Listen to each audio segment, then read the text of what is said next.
Oh, okay. Wait, let me use that. When Alex Hershaft asked me to do this, he asked me to do like this session this morning, and then he said we would have a more sort of intimate, depends on what your idea of intimacy is, I guess, but we would have a more intimate get-together.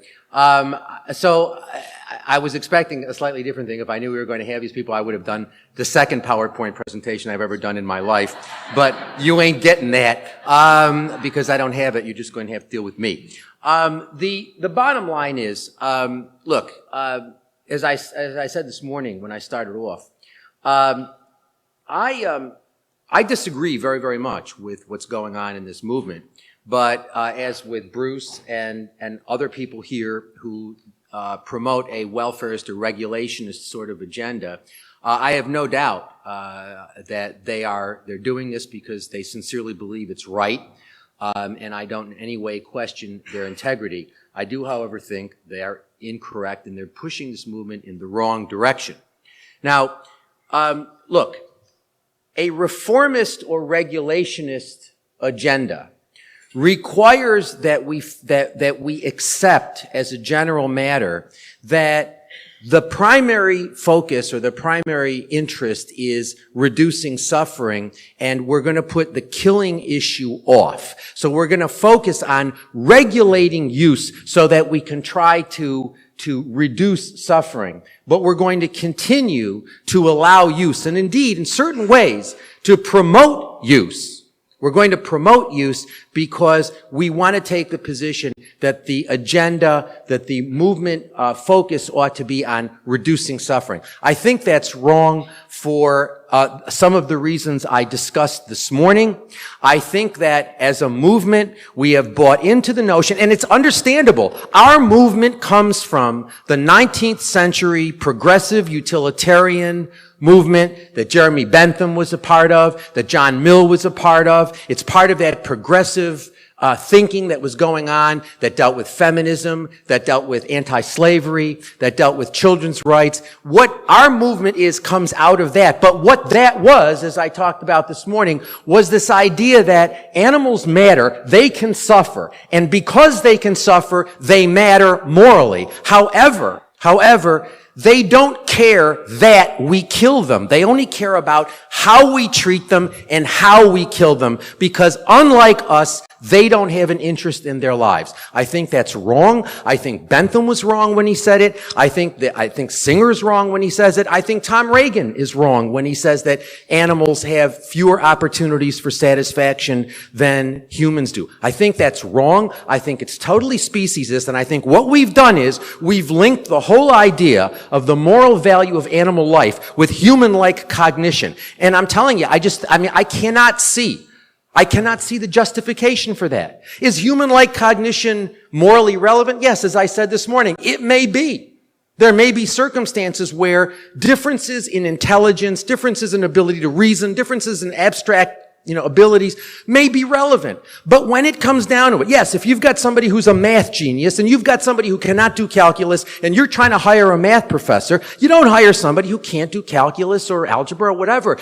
Yes, then it makes sense. Math ability makes sense. In that context, it makes sense as a normative matter. But if the question is, do you take the person who's got math ability and as between the person with math ability and the person who doesn't have math ability, whom do you use as an unconsenting subject in a biomedical experiment? The answer is you don't use either of them. So this business, this focus, this fetish that we have, that we look at cognition, great apes matter more, elephants matter more, dolphins matter more, and then what happens to the fish and what happens to the chickens? The cows and the pigs, they're sort of in between, but the animal that we exploit most, the animals we exploit most, chickens, and sea animals, basically. We don't even think about, we have people like Peter Singer saying, I don't think it's a tragedy that we kill millions of chickens every day. I just don't see that as a tragedy on the level of the tragedy that it would be if we were killing human beings. And the answer is, yeah, that's what you say, Peter, but if you were a chicken, you'd have a different perspective. So I think, we've really got to move away from that.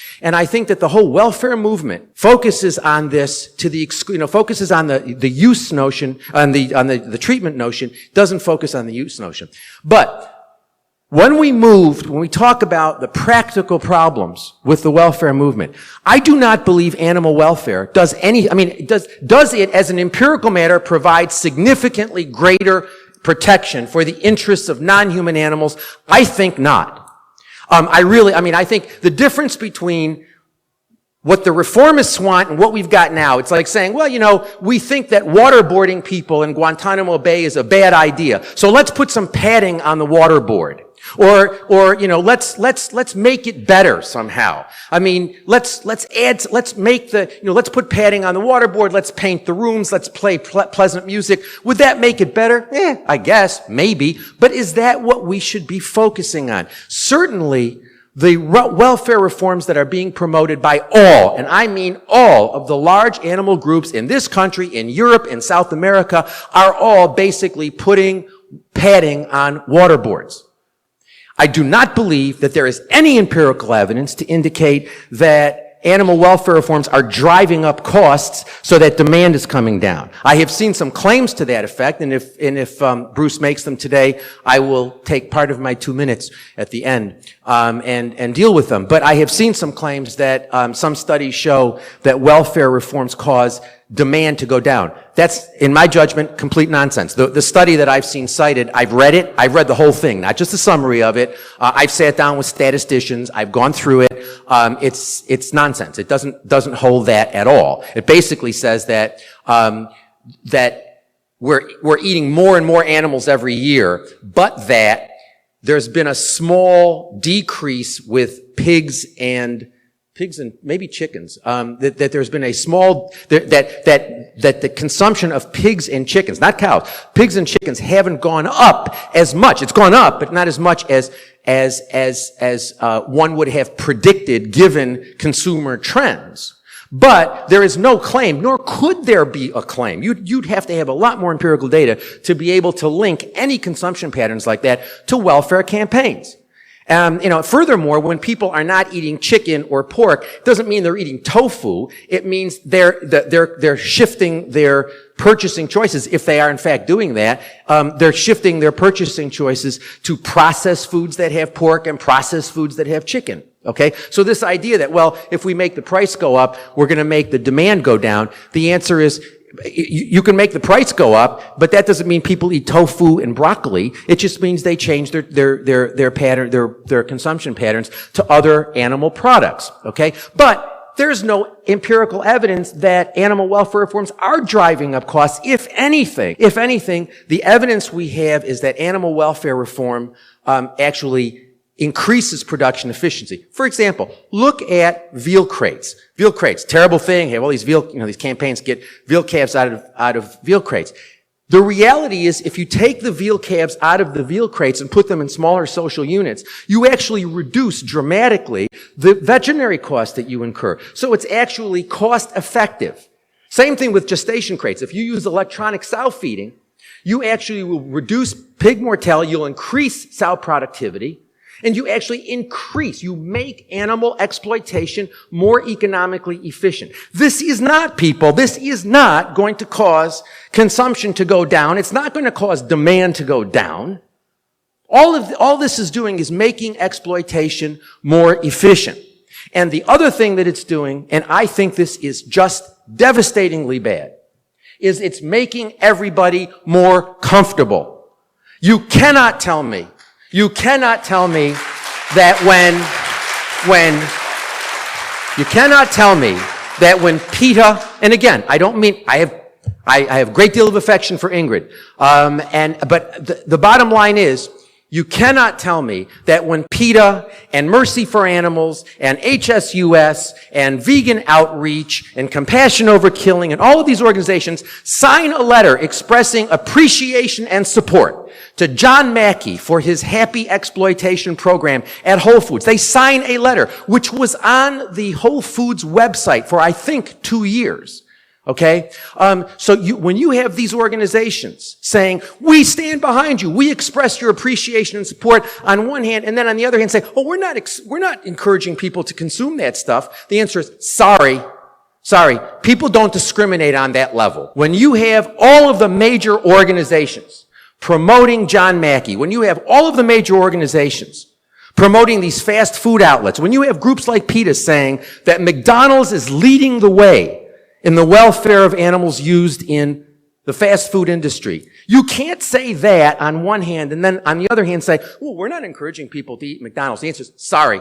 When PETA says something affirmative about McDonald's or about Burger King, or all of these organizations say something good about Whole Foods, you cannot tell me that is not encouraging people. I mean, one of the things that Bruce and I had an exchange on, which ended up on my website. What is that? You're going to hit that thing, right? And what does it mean? I have another minute. Okay. And Bruce said, listen, Amnesty International, they work with governments to get the torture of political prisoners reduced. Yeah, they do. I've never seen Amnesty International give an award to some dictator for lessening the torture. And I think as long as these animal groups are giving awards, which they do, they give awards to people who do this sort of thing, I think it's a disaster. Veganism. What we need is to make veganism the moral baseline. And by the way, you don't need to do that welfare. If we had a vegan movement, if we had a strong vegan movement, the animal exploitation industries would respond with the same sorts of reforms that are being promoted by these organizations. The difference would be we wouldn't be in partnership with them anymore. We wouldn't be encouraging it anymore. That would be the difference. But you'd get those animal welfare reforms. The industry's not going to stand by and do nothing. If we had a big vegan movement, you'd probably see even more dramatic gestures from industry if they really thought the demand was going to go. Anyway, see you later.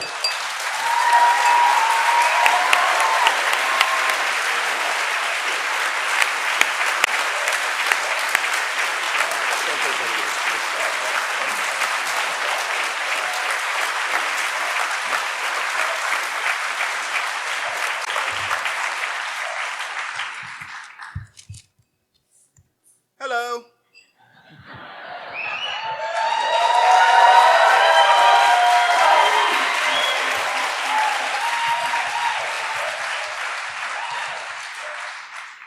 So just apropos nothing before we get started, did people hear that Bill Gates bought the Seattle Times this morning? Yeah, he buys it every morning.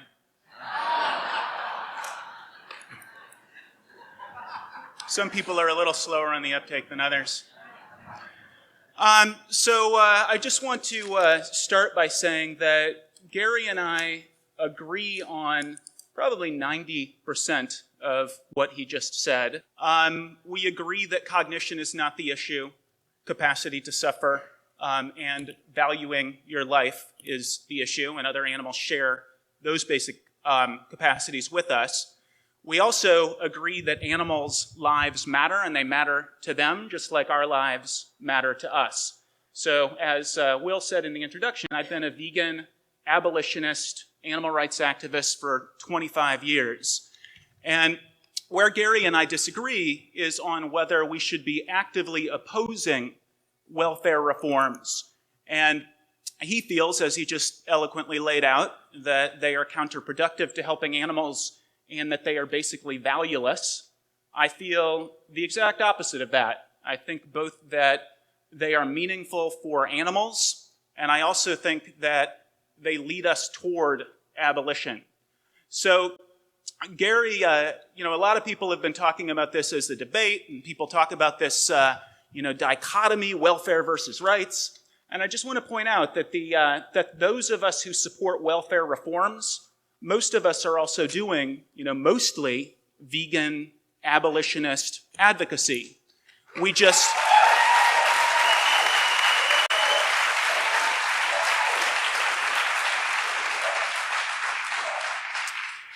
also think that the welfare reforms are worth supporting, both for themselves, both because they're good for animals, and if these were human beings in these sorts of situations, we would not be opposing welfare reforms for them, and also because we think that it changes the playing field. It moves us from a society in which animals do have interests that don't have interests that matter to a society in which animals do have interests that matter, and that leads us toward a more compassionate society for all animals and also more vegans. So we agree, veganism should be the moral baseline. At Farm Sanctuary, we spend our lives with farm animals, and we know them as individuals. We prioritize chickens, we prioritize fish, we prioritize cows and pigs, and we attempt to apply the golden rule across the species barrier. If I were this animal in a battery cage, if I were this animal in a gestation crate, if I were this animal being boiled alive, would I want people to be attempting to get me out of that crate or that cage, or to not have me boiled alive? We think asking the question basically answers it. Then the second thing that we agree on is that most vegans are going to be most effective at helping animals by advocating diet change. And that's why Mercy for Animals, Vegan Outreach, Farm Sanctuary, Compassion Over Killing, the groups that Gary thinks shouldn't be supporting the welfare reforms, spend 90 to 100% of their actual budget and time advocating veganism, as Gary supports. We just also think that the welfare reforms are worth supporting. So the question before us really, where Gary and I disagree, is whether abolitionists should oppose campaigns for improvement. And we believe that we should support them because they help animals and because they move us closer to abolition. This is Nikki, a pig in a gestation crate who is now living happily at Farm Sanctuary, who, if not for welfare reforms, would be dead, as would her babies, who are also living happily at Farm Sanctuary. Welfare reforms got her out of this cage. If you were a pig in a crate and you had the opportunity and you were not able to turn around for your entire lives, try to put yourself in Nikki's place. Try to imagine the psychological and the physical torment of not being able to turn around for your entire life. And then imagine what it would mean to you to not be forced to live in those sorts of situations.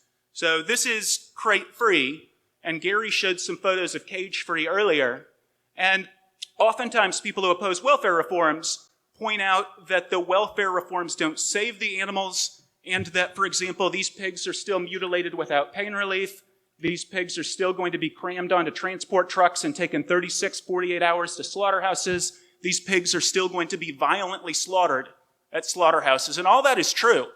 And I agree with Gary that we shouldn't be minimizing the suffering of animals. But I also think that if we apply the golden rule, if these were human beings in these crates, and we didn't have the opportunity to demand that they were fully liberated, but we could get them out of the crates, I don't think anybody in this room would hesitate for 1 second before saying, at the very least, we shouldn't oppose getting them out of the crates. Gary mentioned that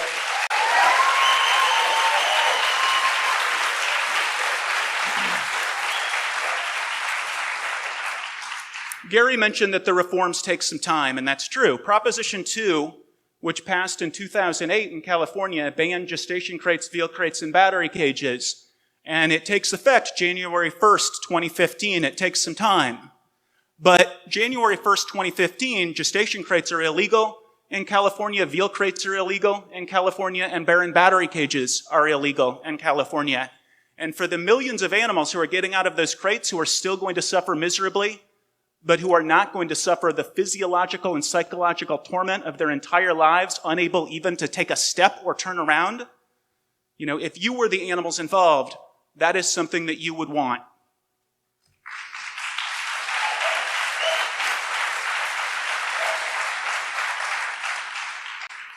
Veal crate, not veal crate. Is this good conditions? No.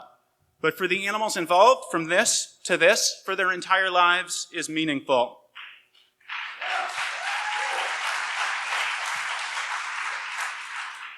We slaughter about 9 billion chickens in this country every single year.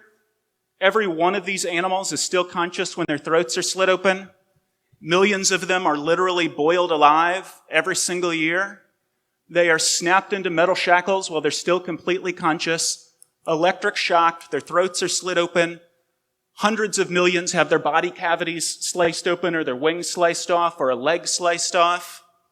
And so People for the Ethical Treatment of Animals has been leading the charge to try to stop 9 billion animals from being boiled alive every single year. And they have been, put up the HSUS thing earlier, but PETA has really been the lead on controlled atmosphere killing, they would still die, obviously, but if you're the animal involved, the difference between being boiled alive and not being boiled alive, when the alternative is not your freedom or being boiled alive, the alternative is being boiled alive or not being boiled alive. At the very least, it seems to me that animal rights activists don't oppose those campaigns. Even if we as individuals, the best thing for us to do is to work on veganism, which is where most of my time is put. But we don't oppose campaigns to stop animals from being boiled alive. This isn't, pads on the paddles or painting the walls or playing music. This is a significant difference for the animals involved.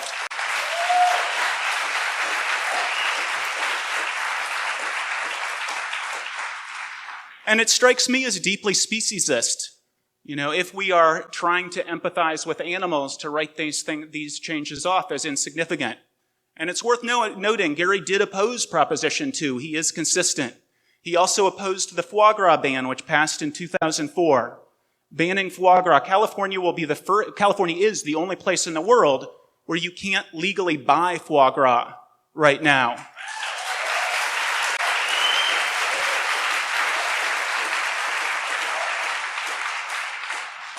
And if you think that we should at the very least not oppose boiling animals alive, if you think that at the very least we should not oppose banning foie gras, then you agree with me that it's not an either-or dichotomy. You can have both and. You can both care about the welfare of animals while they're alive and going to be killed and want them not to be killed at all. You can support, even if you don't work for, welfare reforms at the same time that you're promoting veganism, as all of the groups that he, named off absolutely prove.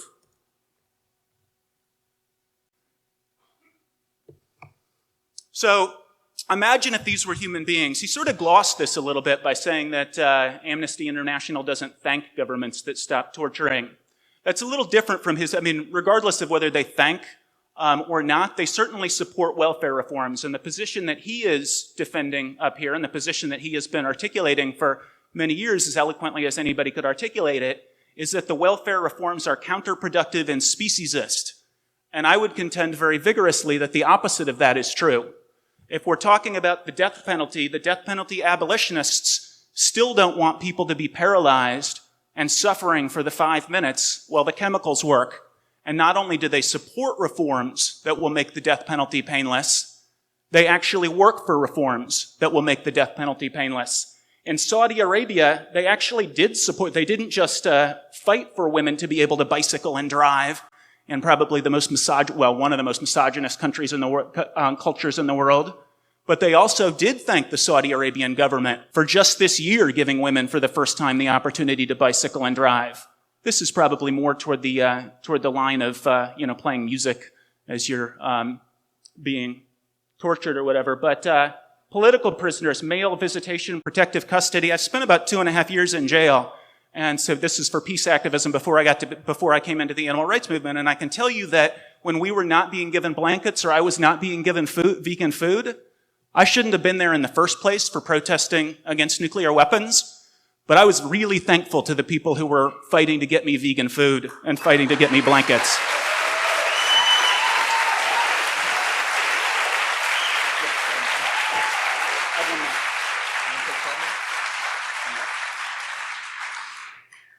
One more minute. We agreed 12 minutes, and I've been timing. I'm sorry.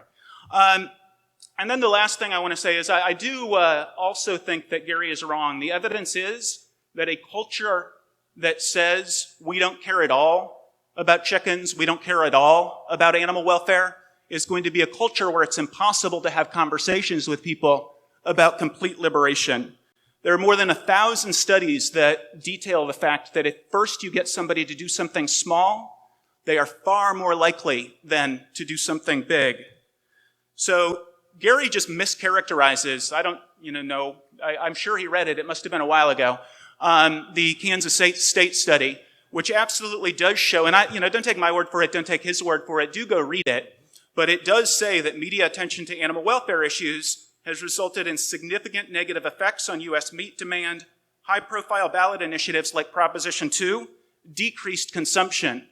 And the theory behind that is that as people are forced to think about these issues and confront these issues, they become extraordinarily uncomfortable with their own cognitive dissonance, which allows them to say, I care about animal welfare, and yet I'm paying people to torture and kill animals so that I can eat them. You have to go through the rest of the alphabet to get from A to Z.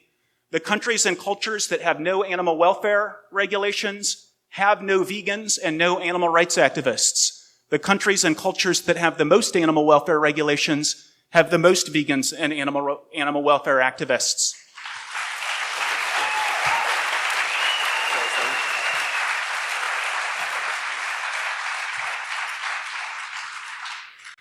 A legal brief from just a couple of months ago, actually less than a month ago, Proposition 2, which Gary opposed, could result in the virtual destruction of California's billion-dollar commercial egg industry. The abolitionist groups that support, as Gary well laid out, welfare reforms are, as he said, all of them, and we support them because they help animals and they move us closer to animal liberation. More resources. Thank you.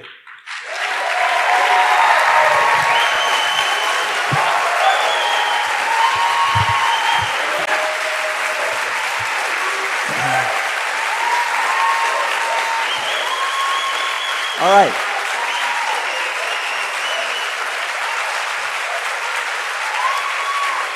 So this is now your opportunity. It's your opportunity now. We have time to come up here to the microphone and ask questions of Gary and Bruce or Bruce. And so I just want to go ahead and invite people to come on up. And obviously, when you do this, make the question very... And we also have a roaming microphone as well. Raise your hand. And make the questions brief. And we'll go ahead. We can go ahead with the first person. Hi. Thanks so much for the wonderful talks. I really appreciate it. My name's Ann Bunner. I have a question for... Not working. Oh, just stand closer. Okay. So my question is for Professor Francione. How do you reconcile veganism as a moral baseline with what we know about the psychology of persuasion and changing human behavior in terms of carrots being more effective than sticks and trying to praise movement in the right direction? Look, I spend every day of my life educating people, and what I've found is getting outside of the animal movement. It's much harder in the animal movement to talk about veganism and to talk about why welfare reform is counterproductive. When you're talking to ordinary people, they get it. So, I mean, the idea that somehow psychology means you can't be direct with people and say, you know, I mean, I say to people all the time, large groups, and say, look, do you think animals matter at all? If you do, then you can't eat them, wear them, or use them. That's it. It's all, I mean, you know, now we can talk about how you can get from point A to point B. And, you know, I mean, there are some people say, I can't go vegan right away. So I say, okay, fine, then go vegan for, you know, breakfast for a couple of weeks. You see that your arms and legs don't fall off. You don't go blind. Then you go vegan for lunch. But I never encourage people to eat cage-free eggs. I never encourage people to eat organic or drink organic milk or anything like that. And you know, so I mean, the idea that we can't get people to go from point A to point Z in a much more effective way. Look, let me tell you something.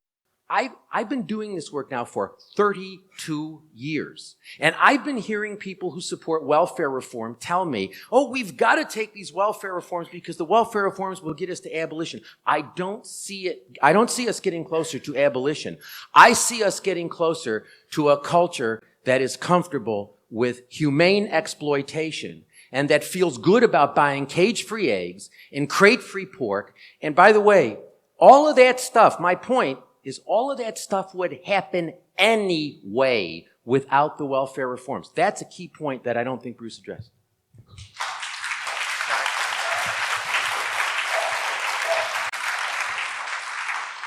Well, I am just delighted to hear Gary say that in individual one-on-one conversations, he will encourage people to make incremental steps toward veganism. I do it all the time. And he says he does it all the time, which I absolutely, you know, believe and am delighted to hear, because, you know, this wasn't about whether meatless Mondays or vegan before 6 are good things, but in the plenary this morning, he was unkind toward those sorts of programs. And in addition to helping an awful lot of animals, I do think that on a grander scale, they do precisely what Gary does in sort of one-on-one interactions. So I think that's great. Bruce, first of all, I do it all the time, but secondly, the difference is I'm not going to ever say to anybody, say, look, can you become vegan right away? Yes, of course, it's extremely easy. You can spend 2 hours on the internet and learn everything you need to know about nutrition, and it's easy to go vegan. And I don't like the fact that so many of the large groups promote veganism as some sort of super Herculean thing that you can only do when you get into the Ubermensch category. But I think it really is very easy. But the difference is I'm never going to tell people that exploiting animals is normatively okay. I'm never going to tell them. I'm never going to say, well, if you eat cage-free eggs, that's a good thing. I'm not going to do that because I don't believe that it's true. By the way, when you were up there speaking, I had this magazine, which I guess was put out by Mercy for Animals. It starts off with a picture of a chicken saying, chickens solve math problems. Well, who cares whether chickens solve math problems? I mean, why should whether or not we eat chickens depend on whether they solve math problems? I mean, if you want to learn algebra from a chicken, great. Yeah, I think it would be literally impossible to find Mercy for Animals or Compassion Over Killing or Vegan Outreach or Farm Sanctuary or any of these other abolitionist groups that also think that welfare reforms are good for animals and good for the animal rights movement, ever suggesting that consuming any animal products is a good thing. So it strikes me as a straw man.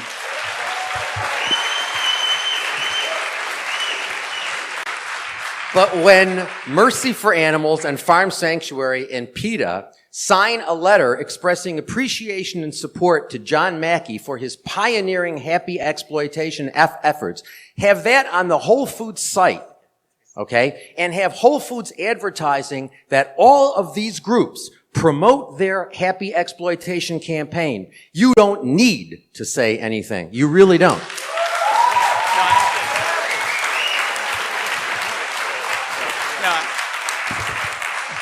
Yeah, I'm delighted to continue to talk about the Whole Foods effort. I think Whole Foods, which probably has more vegan food than any other large chain, proves my point rather than his. Okay, next question. Thank you, everybody. Next question. Hi, my name is Brandon Becker. I'm an activist from North Carolina, and my name is Brandon Becker. I'm an activist from North Carolina, and the debate has been set up between welfare reforms and veganism. But there's also the fact that you can work for institutional changes through abolitionist bans and advocating actual rights rather than slave welfare. So it's not just promote veganism or do welfare reforms. You can work to, instead of just modifying the conditions for chickens enslaved for their eggs, work to ban the enslavement of chickens for their eggs, and work for actual rights so chickens and other animals aren't kept as property but are persons with rights. So there's that you can do in addition to veganism that doesn't compromise your message or hamper the movement towards abolition. Okay. Very good. You want to? Okay. Yeah, one of my heroes of the movement, Patrice Jones, was very disconcerted about this whole panel because it's set up in this sort of dichotomous either-or way, and it gives the impression that Gary and I have a lock on the ways to see this movement. There are a gazillion ways to look at this, and the first of my further resources is an article that I think is the most prescient thing I've seen on this discussion, and it's by Patrice, and it addresses the fact that this really isn't sort of a dichotomy. It's a long continuum of ways of addressing this issue. All right, thank you, and yes. Hello, my name is Rachel Atchison. I work with the Humane League. So I am fond of both of your works, and I'm wondering what are some concrete examples of the type of activism that you both do, because I've seen a lot of Facebook posts, etc. But besides that, as far as the abolitionist approach, I haven't been too overwhelmed with the activism. I don't exactly understand how we're supposed to leave corporations alone and expect them to do the right thing. Corporations. Your name's Rachel? Yes. Rachel, corporations aren't going to do the right thing. What they're going to do is what maximizes values for shareholders. That's what they're going to do. That's what corporations exist to do. And so the idea that you are going to ever make corporations behave morally, the answer is they'll only do that if it maximizes the value for the shareholders. As far as what abolitionists do, and you say you see a lot of Facebook posts, and you said that in a somewhat derogatory way, but let me say, I'm the most untechnical guy in the world. I just did my first PowerPoint presentation this morning. But I can say that I think social media is tremendous for being able to educate. It's one of the ways in which, it was the case once where the only way you could talk to people about animal issues was to go through the large groups. And the large groups almost, I know he says that they spend their time promoting veganism, but the large groups spend a huge amount of time and a huge amount of their resources promoting these welfare campaigns. And there's always been a lot of hostility against people who are critical of those campaigns. One of the things that's happened with social media is the opportunity costs of communication have now dropped dramatically so that we can form communities.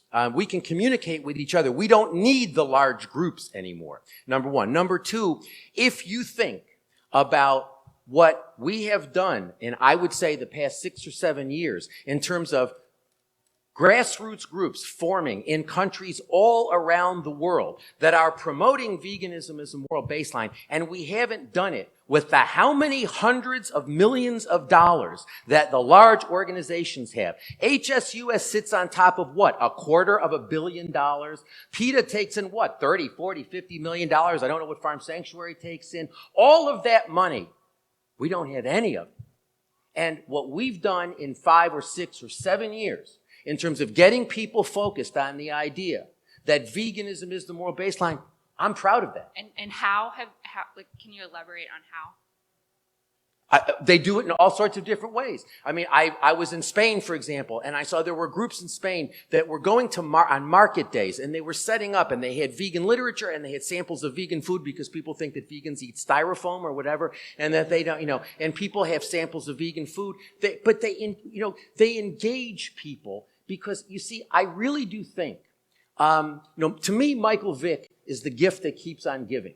Because Michael Vick, everybody hates Michael Vick. Because why? Because he engaged in the exploitation of animals, and the best justification he had was that it brought him pleasure. I would suggest that's the only justification we have for eating animal products. And I think when I talk to 300 people, 300 kids in a college, and I discuss Michael Vick with them, and I get 60 people writing to me saying, "You've got me thinking, I'm going vegan." My view is bang for bang, buck for buck. They get a big bang from that. I'll keep doing it. And Bruce, your examples of activism?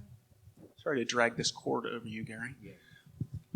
All of the groups that Gary disclaims do tremendous vegan abolitionist advocacy. Farm Sanctuary produced a video last year called What Came Before, which introduces you to 3 of Farm Sanctuary's residents and then goes through what happens to farm animals, the fact that they're individuals with personalities who, for the same reason you wouldn't eat a dog or a cat, shouldn't be eating a chicken or a fish or a pig. It does have fish information in there as well. More than 1 million people have seen it in the last 10 months. We also have a leaflet called Something Better that about 600,000 people have passed out. If you look at Farm Sanctuary's website, or Mercy for Animals, or Compassion Over Killing, or Vegan Outreach, you'll see that the vast majority of what all of these groups do is abolitionist. And then I personally, in addition to working for Farm Sanctuary, my wife and I have, I think, about 50 vegan starter kit stands around Washington, D.C. So if you saw one of the vegan starter kit stands, those are the stands that we manage, which, again, are also abolitionist. Thank you for that question. I'd like to go to over here to this side of the room. Thank you. Great talk. I agree with the idea that change happens incrementally, as supported by the studies that you put up there, and as supported by anecdotal evidence that I'm sure we all have experienced ourselves. At the same time, I'm concerned, and I agree with Gary that basically to say like it's okay to have happy meat or to have letters that you pointed out, it could be interpreted by the general public as condoning that eating meat is okay and I'm not so bad, and it actually decrease the guilt, which I think the guilt can be a very powerful factor or force in getting people to change. So the question is that I think, well, the way I see it is that in order to get a vegan nation, we're going to have to convince the consumers, not the corporations, and make it desirable for consumers, not corporations, to eat vegan. So it seems like there's two strategies. There's a strategy for corporations and there's a strategy for consumers. And it seems like there's no disagreement here that we should be marketing to consumers that a vegan diet is the best way. I guess the question, it seems like, is there's a disagreement about how we really will market to the organizations. How do we send a message to corporations saying, yes, get meat off the menu, but until you do that, at least make it less suffering and not have the consumers get confused in that message. I think possible? That's a question. That's a great. What's your name? Sandeep. Sandeep. That's a great observation, and I think that you're right. The welfarist approach is to try to focus on supply and to say that what we want to do is make the supply of animal products have less suffering. Whereas the rights or abolitionist approach is to try to sort of hit demand. I mean, the bottom line is, unless we affect demand, unless we persuade people that this is not a morally acceptable choice to make, and you don't do that, by the way, there tends to be sort of a straw man thing set up that if you take an abolitionist, anti-regulationist perspective, that you're basically criticizing people and attacking them and whatnot. And the answer is no. There are all sorts of great, creative, nonviolent ways of educating people about veganism. But ultimately, if you want a vegan nation, you got to hit the demand. You got to get people to stop demanding the product. Because you're always going to be limited, Sandeep, at the supply level by the economics of the supply. You can have Proposition 2, and again, Bruce's characterization of my position on Proposition 2 was, and I understand why he's doing that for this purposes, this was somewhat simplistic. My point is, it really doesn't matter what you do in California, because if there's a demand for the lower welfare products, they'll come in from New Mexico, from Arizona, from Oregon, etc. So it doesn't really matter in the end. Which is why, by the way, they're trying to get legislation which is going to stop, if there's a national egg standard, which HSUS is now promoting and some of these other groups, I think like Farm Sanctuary, are supporting it, that it will be a national standard and every state will have to abide by it. They realize that that's what they've got to do to make even the small improvement of the enriched cage be viable as a national strategy. I mean, this is so little. It's so little. And again, it's a zero-sum game. Every minute of time we take, every cent of resources that we spend on promoting people, or on advising people or encouraging people to eat happy this and happy that, is a minute of time less and a cent of time less and a cent of resource less that we use to persuade people that veganism is the only rational response to animal exploitation.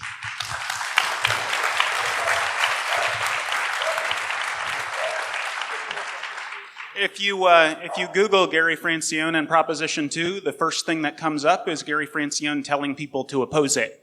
So he didn't. If he had said, this will not do any good, that would have been great. But he told people to oppose it, and people did come out and oppose it. The second thing, first hit, is somebody saying, what's your position on Proposition 2? You should oppose it. It's counterproductive, exactly what he said this morning in the plenary. The second thing is that actually, no, lower welfare eggs will not be coming into California with the passage of Proposition 2. Because they also passed a law saying lower welfare, you have to meet the California standard for any eggs to come in. So that's just, both of those statements are factually inaccurate. And as is the continued straw man of, I don't want to tell people to eat happy this or happy that. None of the many abolitionist groups who think welfare reforms are helpful for the animals involved, and if these were human beings suffering like this, we wouldn't be opposing these reforms. And none of the abolitionist groups who think that they help us move toward abolitionism because it changes the playing field, none of those groups does what Gary keeps disclaiming and implying that we do. we just don't. Okay, we have time for just a few more questions. Okay, go ahead. I don't think I'll be booed out of the room if I say that both of you, while you may, welfarism and abolitionism have different points of view, we do have, both of you have shown that you have your eye on the prize, whether it be different approaches. We all want to, at some future, total exploitation to take place. I deal with the public constantly, and I just, what I need is some fodder for my arguments. With the welfarism, what I hear is when they see the stamp, the HSUS stamp, that it will stop people in their progression, that they'll become comfortable and not go any further. And then what I hear from the abolitionist point is, are we ignoring their horrible current conditions and just focusing on total abolition? Is that ambiguous, or do you understand what I'm saying? Okay. Great. Thank you. I think we can go to the next question. Yeah. Oh, that's you. Yes.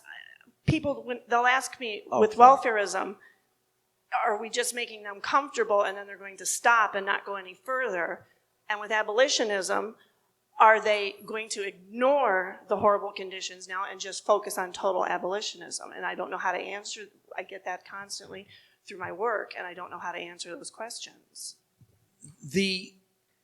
If they decide, if you're asking, at least me, about whether they're going to ignore the current hideous conditions if they focus on abolition, and the answer is, if you follow the reforms that the large groups promote, it's not going to be any better, number one. Number two, again, an issue that Bruce doesn't seem to want to deal with is these reforms will happen even if these large groups are not promoting them, because they are cost effective.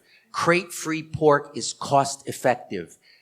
Getting rid of veal crates is cost effective. The industry and these organizations have this interesting sort of drama going on. The organizations identify some economically inefficient practice. The corporations will resist for a while because they have to impose an opportunity cost on the animal people to make sure that they have to impose opportunity costs. And then eventually the change is made, and the organizations say, oh, industry's great, and the industry say, oh, we really care about animal welfare. And miraculously, Bruce seems to think that this is not affecting how the public perceives animal products. I mean, look, I have one question I would love to ask you. If these labels are not making, if things like certified humane raised and handled, or the humane choice, or the 5-step animal welfare program, if these things don't work, if these things aren't encouraging people to continue to consume animal products, can you tell me why, as a matter of fundamental capitalism 101, these corporations are gravitating towards these things? If they don't work, why? Why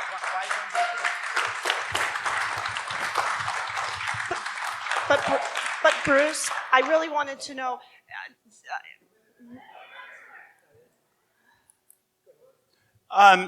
So the articles that I list there go into the psychology of this issue in detail. I wish I shared Gary's confidence that all of the meat eaters were just waiting for welfare, like they would otherwise go vegan if not for the welfare reforms.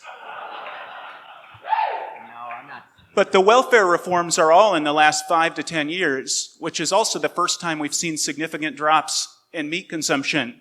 These labels...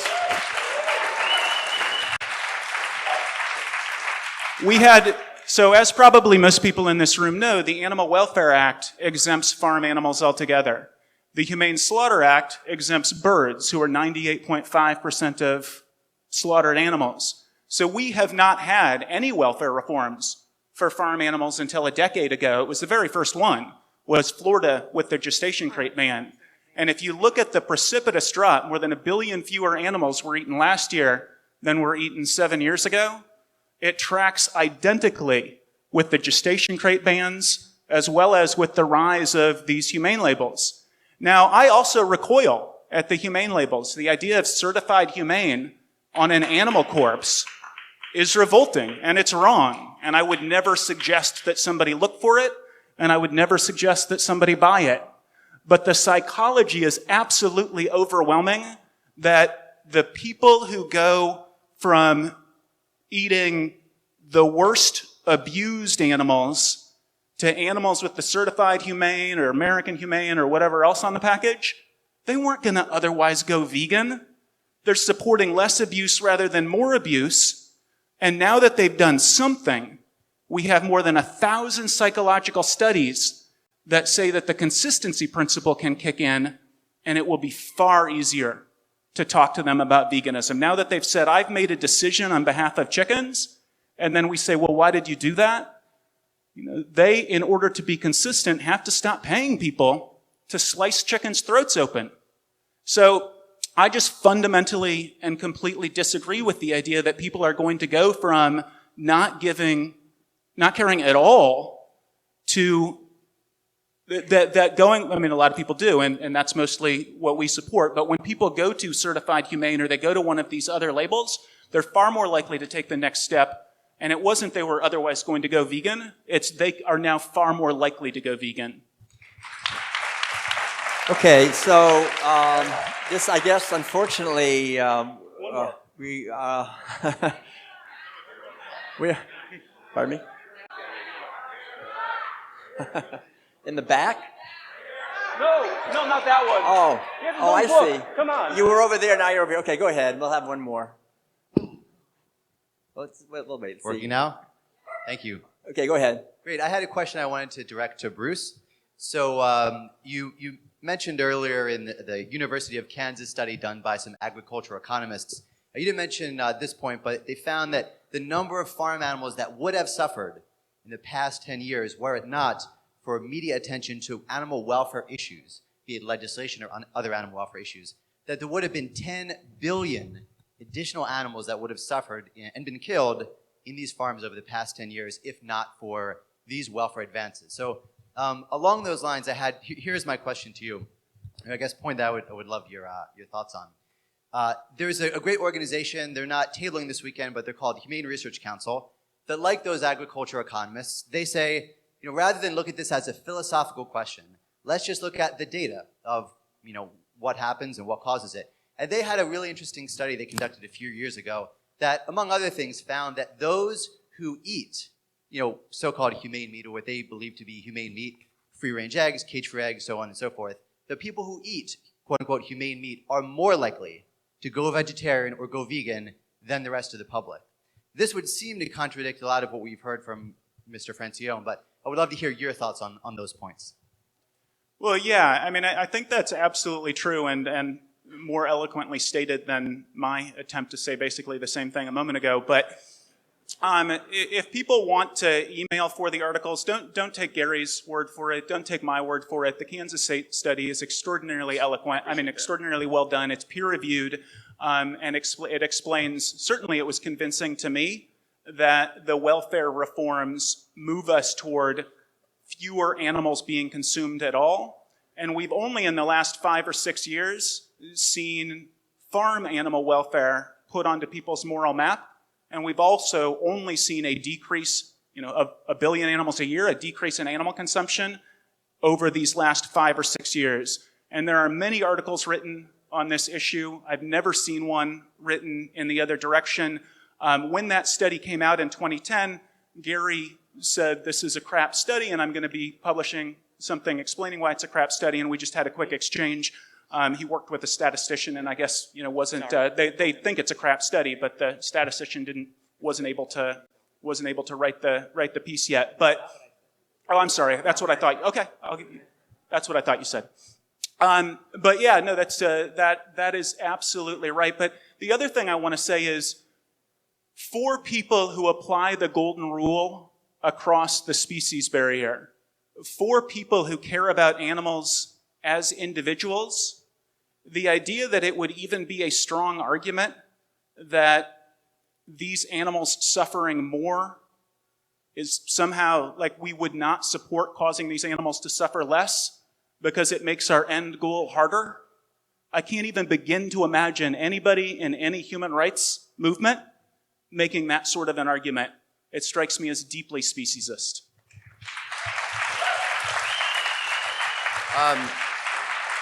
Go read the Kansas State study. Read it. It's in the Journal of Agricultural Economics, right? Yeah. Read the study. It does not state, it is astonishing to me, actually, when I hear the characterization of this, and I believe it was something that Farm Sanctuary put out about that study. It does not state that at all. Read it. Go read it yourself, okay? And keep in mind that go read the study. And if you think what it's saying is that there's a causal relationship, or that they are attributing a causal relationship to animal welfare reform and decrease in consumption, I suggest call me. Call me at my office at Rutgers and let's talk, because I can assure you that's not what that study says. Also, this idea that what I'm saying is we should take people who don't give a damn and they're going to become vegan because we're going to tell them about the abolitionist theory. No, that's not what I'm saying. There's always going to be people who don't give a damn. Okay? And you know what? There's a lot of people out there who do give a damn. And what I'm concerned about is we're talking to people who do give a damn, and we're giving them a moral pass. We're sort of putting an imprimatur of the animal organizations and saying, you can discharge your moral obligations by eating cage-free eggs, or eating happy meat, or drinking organic milk. We're giving them a moral pass. It's not the people who don't care I'm concerned about. You know what? The people who don't care are never going to buy that stuff. Just think about it for a second, common sense. If you don't really care, then why are you going to buy cage-free eggs? By definition, you don't care. So if you don't care, you don't care. What I'm concerned about is the people who do care, the people who do get angry at Michael Vick, the people who do have companion animals that they regard as members of their family. Those people care. And I think we're making a very, very serious mistake by letting them off the hook and saying to them, you can discharge your obligations to non-human animals by eating happy. You can go to Whole Foods. I really think that's a very, very, very, very bad idea. And I also want to say this business that these groups have been, the past 5 years, and now these groups are sort of changing the world. The bottom line, people, look at history. I realize that, the age in which we live in, people don't take a look at what's happened beyond last week. But you know what? We've had animal welfare reform now at some periods of time very strong for 200 years. We're exploiting more animals in more horrific ways than at any point in human history. If you think this is working, I respectfully disagree.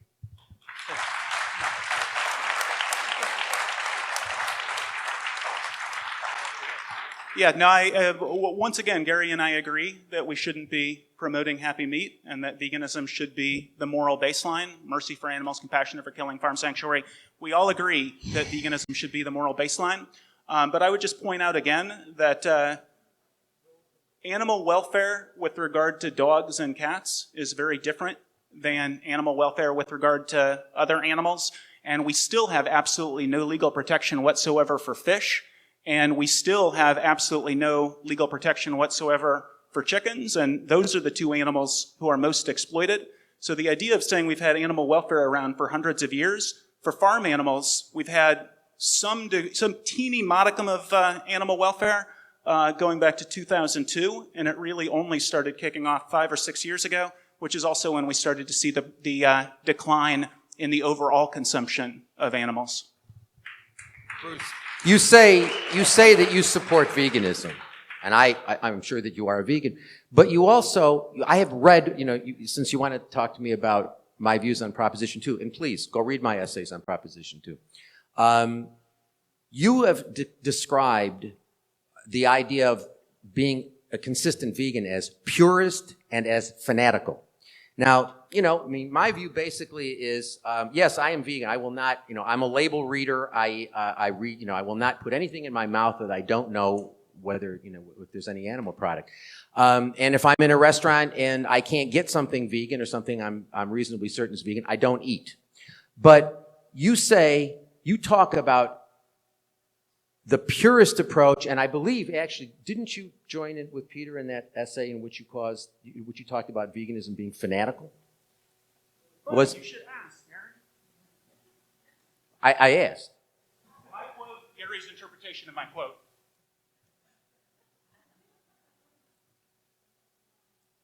No, that's not the quote I'm talking about. That's not the quote I'm talking about. So Gary brought up this quote in our back and forth, which you can go to his website, Abolitionist Online. And if you go to Abolitionist Online and you read my exchange with Gary, he linked to this as his example of my calling veganism, whatever, a cultural. That was your essay on personal purity. It was your essay on personal And purity. that's the only thing in it in which I say something about a cultural fad. And veganism shouldn't just be about us. Veganism should be about helping animals. And if we turn veganism into this personal level 5 purity vegan, test, and it's, all about this, I'm more vegan than you're vegan, that's the essay, and I encourage you to read the essay. I stand by everything that I said. But Gary links to the essay, and he characterizes it in exactly the way he just characterized it. And this is the quote. I think it's pretty mischaracterized. Read Bruce's essay. Read his essay, and I think it's Go Veg, isn't it? Is it Go Veg? Yeah, it's linked. I linked to the actual essay. Read his essay and what he says about personal purity and the approach that he takes. I mean, my view is basically, look, I object to all sorts of things. I'm a purist or an absolutist when it comes to child pornography. I mean, it's not just a little bit, or it's a matter of it's wrong, it's excluded. This idea that we should not treat veganism the same way. This idea that, well, I believe the example he gave. I don't have the essay in front of me, but I believe the example he gave is what happens if you're in a restaurant and somebody brings you the food and there's some animal product in the food. I'm sorry, real fast. I just want to let everyone know there's two kind of guerrilla sessions going on right now. Guerrilla as in EU, not OR. One of them is in Birch Room. It's about gender relations in our movement, and it's already started 10 minutes ago. Birch is down.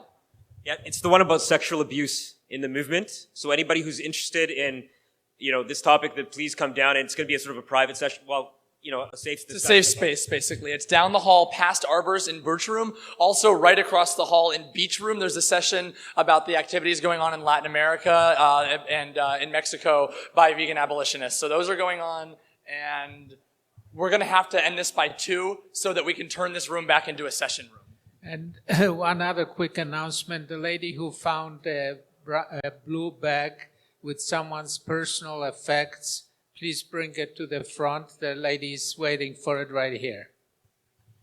All right. I think, this has been fantastic. We're in a really critical time. this is the very last question. Thank you very much. And then we'll have the closing statements. Thank you. Yeah, I was afraid I wouldn't be able to ask this. This is something I've had to reluctantly change my opinion on over the years, but not for any of the reasons that have been stated here. When people watch all the factory farming videos, the first question they immediately ask is, are these isolated incidents or is this the standard industry practice? And the message that's being sent by all the welfare campaigns, unfortunately, is that these are isolated incidents, isolated to a specific practice or isolated to a specific company, when nothing can be further from the truth. There are many people who reject the animal rights philosophy, but when you explain to them that in order to find meat from the types of places that you find are ethically acceptable would require far more effort than going vegan, many people will do precisely that, or very close to it. There's even many hunters who will still eat the animals they kill themselves, but they absolutely refuse to buy any meat from any store, grocery store, any restaurant, on the grounds that they refuse to eat animals that unless they can be guaranteed that they were not tortured. Yet all those humane labels are guaranteeing that very thing when nothing could be further from the truth.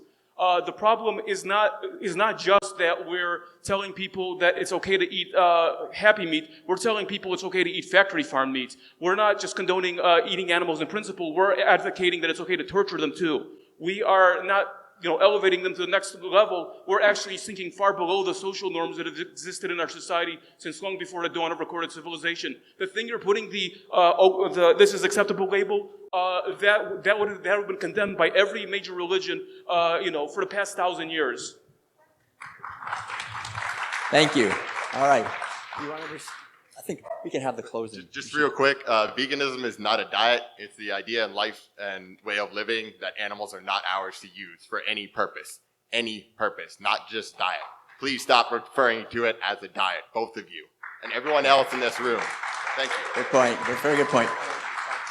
I understand what you're saying, but the reality is, as long as we're eating them, nothing else changes. And once we stop eating them, everything changes. Have you ever met anybody have you ever met anybody? I mean, I'm asking this sincerely. Have you ever met anybody who started off like, who got the idea, who got it without changing diet? I agree with you. Veganism means not eating, wearing, or using animals. I agree with you. That's how I try. But to say that there's no such thing as a vegan diet is simply wrong. If that were true, then it would make no sense to go into a restaurant and say, do you have vegan food?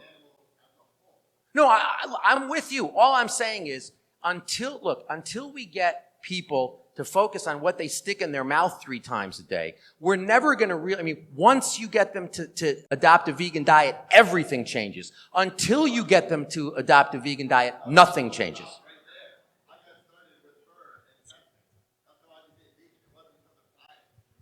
All right.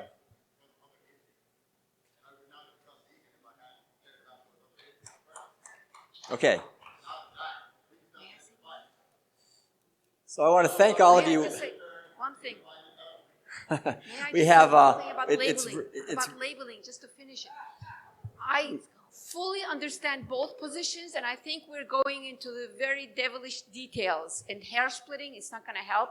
What I would like to suggest is that the so-called big organizations with the humane labeling, I mean, Bruce, great respect for you, for both. If you just agreed on one thing, that the names of these organizations are not going to be mentioned on the labels. Let the corporations do whatever they want, what the hell they want. It shouldn't be our business to manage their business policies. They have enough professionals doing that. We should concentrate on our message and forget about what the hell they're doing. Okay. All right. Thank you. And we're going to now, this is really obviously a critical issue, and we'll have the closing statements by the 2 wonderful people we have here. So remind me who goes. Let's see. Yeah, right. That's right. Bruce and then Gary. Yeah, Bruce is first. This was fun. Wasn't this fun?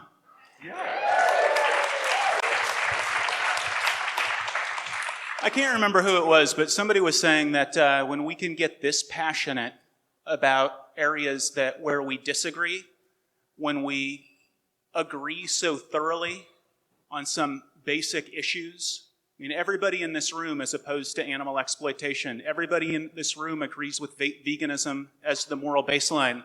That puts us in a minority in this country, and it's really exciting. Vic said that this is Vic from Vegan Outreach was on a panel with me yesterday.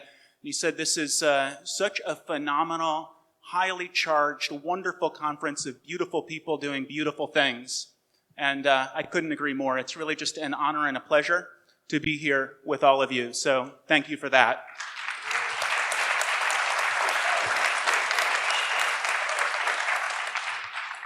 I also just want to say again that there are just a wide variety of ways of looking at this issue.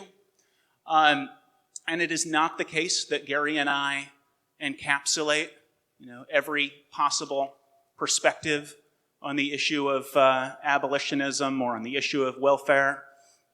Where we do disagree is that I think that the welfare reforms, they help the individual animals involved, and if we were those animals, we would want both the welfare reforms and the abolitionist campaigns. And I also think that B, as we change society to cause them to care more about farm animals and to codify that some of the worst abuses are not okay, that changes the playing field, and it leads to more vegans, and it leads to more animal liberation. If you were a chicken, one of the 9 billion chickens this year who's going to be fully conscious when your throat is slit open, or one of the hundreds of millions who are boiled alive, or if you were a pig in a gestation crate, or a hen in a cage, or a foie gras duck, you would want people who were not making some sort of calculation about whether it would make Americans feel better about eating meat. We would never use human beings as pawns in this same way where we say, I am going to oppose getting hens out of cages or banning foie gras because that's going to make Americans feel comfortable eating meat. There is no situation in which a human rights activist would say, no, I'm going to oppose that reform because it's going to somehow codify the overall suffering or abuse. For the simple reasons that we care about animals as individuals, we should be, at the very least, not opposing and really supporting efforts to get rid of the worst abuses. And we really have to characterize the abuses as listening to music or painting the walls rather than the very real decrease in suffering that they represent in order to try to disparage them. And then secondly, this one is hard to sum up when you're given 12 minutes and 2 minutes. But I do recommend to you the articles that I'm going to put up after this slide because they go a lot more in depth into the psychology that justifies Matt Ball's quote from Vegan Outreach. And it's worth noting, Matt puts 100% of his effort into vegan abolitionist campaigns. And Vegan Outreach puts 100% of their efforts into abolitionist vegan campaigns. But they also support the welfare campaigns in theory, and we'll post something on their website. And that's because the evidence, when you look at it, shows that reforms draw attention of non-vegetarians to the issue, persuading many to reconsider their ethics and actions. Animal groups then use these victories to gain visibility and to push for further reforms. In this way, welfare measures are a slippery slope toward abolition, not away from it.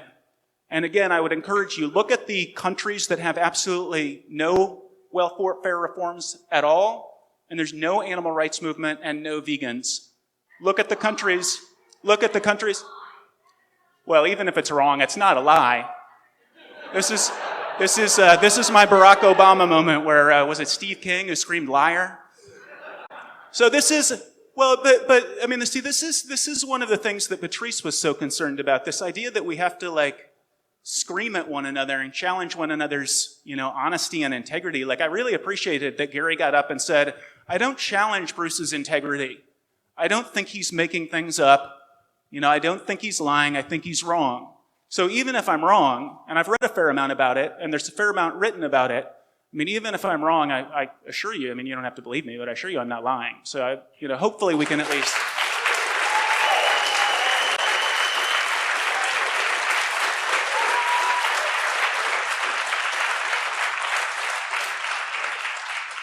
The groups that support these welfare reforms are doing it for the right reasons. They're doing it because they've looked at all of the evidence that exists. They've fully considered the evidence. They've fully considered the arguments. And they think that it helps the animals involved to support the welfare reforms. And it moves us closer toward abolition and converts more people to veganism. And that's why we, disagree with Gary and think that at the very least, even if all of your activism is veganism, at the very least, don't oppose the welfare reforms. They're good for animals and good for liberation. Thank you.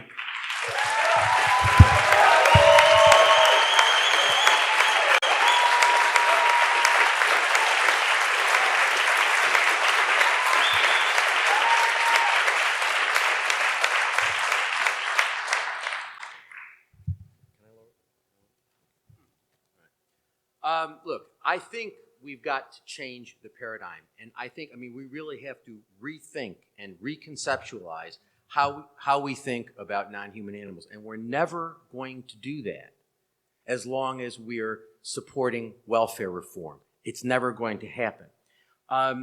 Bruce talks about, and I have a lot of affection for Bruce. Unfortunately, he's one of the very few people in the movement who has been involved in human rights issues before, and I respect that.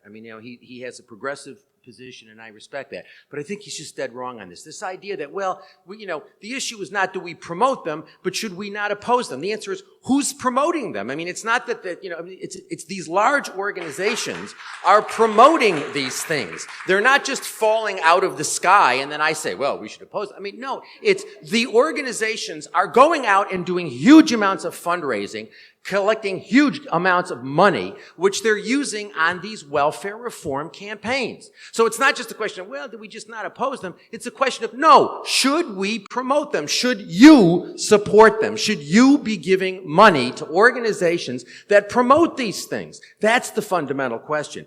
This idea, he says, well, but we've got to do this because animals, what about the animals suffering now? I've been hearing about the animals suffering now for a long time, and I'm telling you, the realities, again, look at the economics of it. These things are going to happen anyway. So when he says, if you're one of the 9 billion chickens that's gonna have his or her throat cut, the answer is, you know what? If you are the most horrible human being on the planet Earth and you start a chicken slaughtering plant tomorrow, you would be out of your mind, to use electrical stunning, because controlled atmosphere killing is much more cost effective. So what's going to happen is controlled atmosphere killing, it's already becoming very, very popular in industry, because as equipment gets older and gets expensed out for tax purposes, when it gets replaced, it's getting replaced with controlled atmosphere killing. Same thing with the gestation crate. Same thing with the veal crate. He talks about foie gras. All right, great. Yes, I did. I thought that was an idiotic campaign. I still believe it's an idiotic campaign. I don't believe there is any difference between foie gras and any of the other animal products that we eat. And I think this idea that what we do is we say, oh, you're a good person, you're a moral person, you're not eating foie gras. The answer is, well, but you're eating a hamburger, or you're eating some other animal product. So, yeah, I do think that that's a crazy, just like I've always thought the anti-fur thing was a misogynistic, but there ain't no difference between fur and leather and wool and silk and all that sort of stuff. And that's why I would never participate in that either. It's all the same thing. There's nothing about fur that makes it worse than leather or wool. If you've ever seen how wool's produced, it's pretty violent. So this idea that, well, I've always thought the reason why we have anti-fur campaigns is because if you walk up to a man wearing a leather coat and say some of the things that animal people will say to women wearing fur, you will have your teeth removed. And so I've always thought that was a primary reason why we didn't include leather. I really think, in the end, this is not about whether or not we oppose something. It's a question of whether we support it. Are we going to support welfare reform? It is my view that welfare reform is good, that the welfare reforms that they're encouraging will happen anyway. And if we had a vision of nonviolence, of animal rights, and we objected to animal use and didn't participate in any of this happy exploitation, and we had a movement that was built around veganism, you think industry's just going to sit there and say, we ain't going to do anything, we're going to let them continue to suffer? No. What they're going to do is engage in the cost-effective reforms that they're engaging in now, because it's economically good for them to do. We're going to have exactly the same situation. The difference is going to be, we're not going to have animal groups telling the public that John Mackey's doing a great job with his animal compassionate program. We're not going to have animal people saying McDonald's is leading the way in animal welfare. We're not going to have people putting an imprimatur, a stamp of approval on animal exploitation. We're not going to have those partnerships. But if you think that we're not going to have the reforms, we'll have them. We'll have the I think, relatively minor reforms that, the difference between cage-free eggs and conventional battery eggs is that the animals are in a larger cage. That's all. A cage-free situation is torture.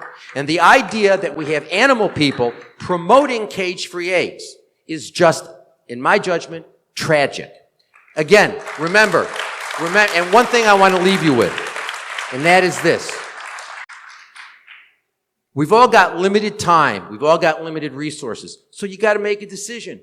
Like, let's assume that this afternoon is your last afternoon on Earth. Do you want to spend it talking to a bunch of people about eating cage-free eggs, or do you want to spend it talking to people about why they shouldn't be eating animal products at all? In both cases, you're not going to convert everybody, okay? But what message do you want to send out? My view is, if you believe in animal rights, you never, ever, ever, ever send out the message that animal exploitation can ever be morally acceptable. Peace. Thank you very much. All right, let's give a hand to Bruce and Gary. Thank you very much. All right, so let's go forth. I know we went really long. It was a great session. Thank you all, and this is a critical issue. Let's keep going and moving forward on it. Thank you.